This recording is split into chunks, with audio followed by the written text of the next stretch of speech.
الحمد لله الذي جعل من عباده دعاة صادقين يجاهدون بالكلمة والموعظة والصبر ويحيون في الأمة سنن الأنبياء والمرسلين، والصلاة والسلام على سيد ولد آدم محمد وآله وصحبه أجمعين.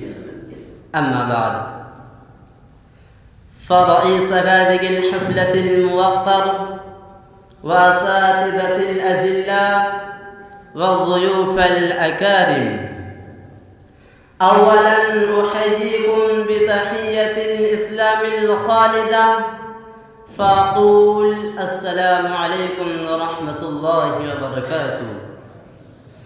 لقائي معكم اليوم تحت عنوان الشيخ محمد الياس الكاندلوي رحمه الله.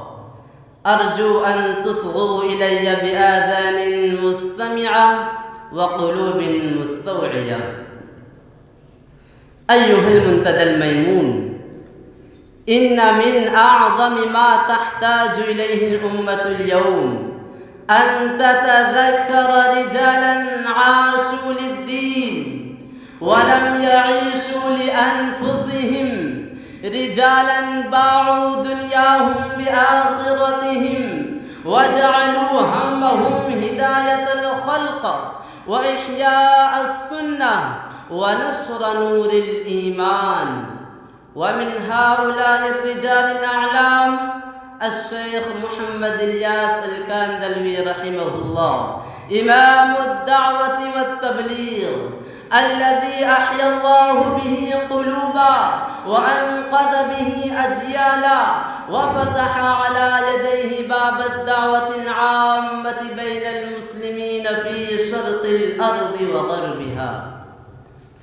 أيها المستمعون الكرام، لقد شب الشيخ في بيت علم وصلاح وزهد بين والده الشيخ محمد إسماعيل وأخويه الكريمين محمد ميا ومحمد يحيى، بيت لا يخلو فيه ليل ولا نهار من ذكر ودعاء، بيت تسافر فيه الأرواح إلى الله قبل أن تسافر الأقدام بين الناس.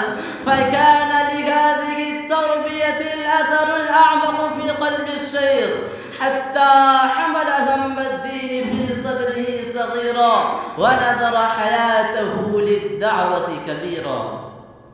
ثم أذن الله أن ينبعث هذا النور من مسجد بنغلوالي في دجلي ليصنع منه الشيخ مركزا عالميا للدعوة ومنهجا يعتمد التجول في سبيل الله، يربط الخاصة بالعامة والعلماء بالبسطاء والأمة بربها. فخرج الرجال في سبيل الله يتعلمون ويبلغون ويحيون في الأمة روح الدعوة والسير على خطى النبي صلى الله عليه وسلم وصحابته.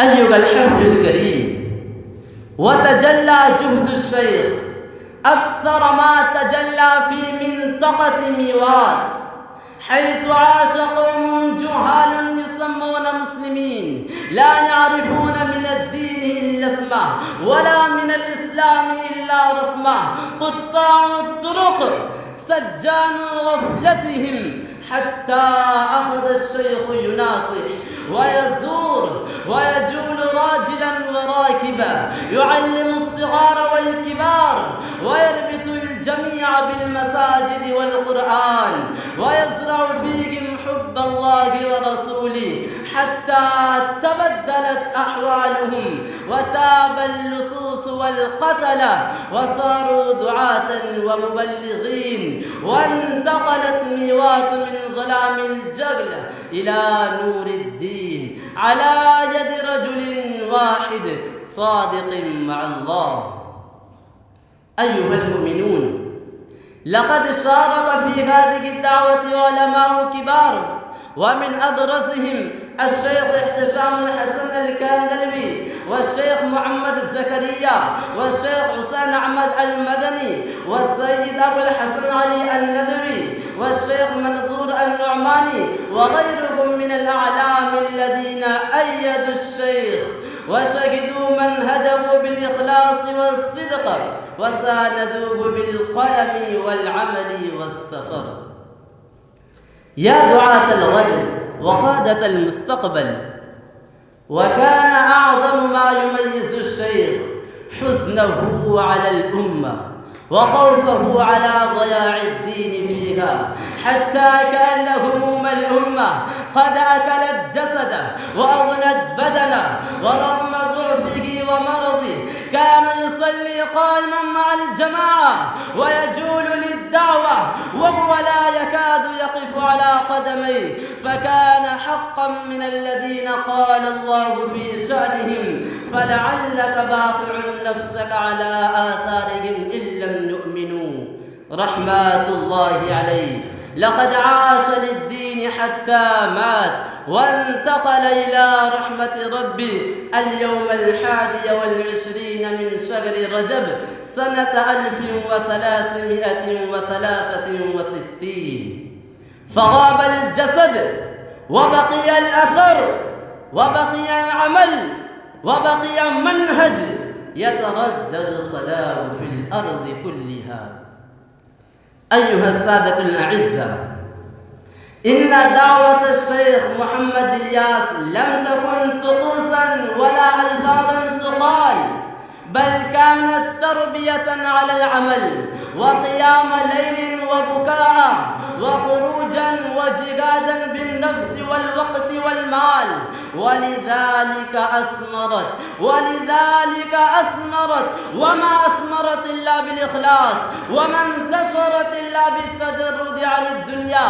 فلا يصلح لهذه الدعوة إلا من طهر قلبه وجاهد هواه وصدق مع الله، ليقول مناديا للأمة برمتها: يا أمة محمد صلى الله عليه وسلم، عودوا إلى بيوت الله، عودوا إلى القرآن، عودوا إلى الدعوة، علموا أهل بيوتكم، قوموا الليل، ابكوا على أنفسكم واعملوا لدينكم، فوالله ما يرفع الله هذه الأمة إلا إذا عاد فيها رجال مثل هؤلاء يحملون هم الدين ويعيشون لله ويتحركون لله.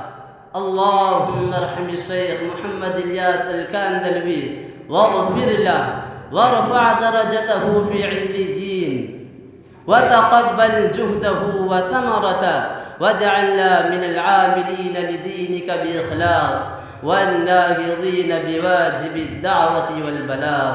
أكتفي بهذه الكلمات وآخر دعوانا أن الحمد لله رب العالمين.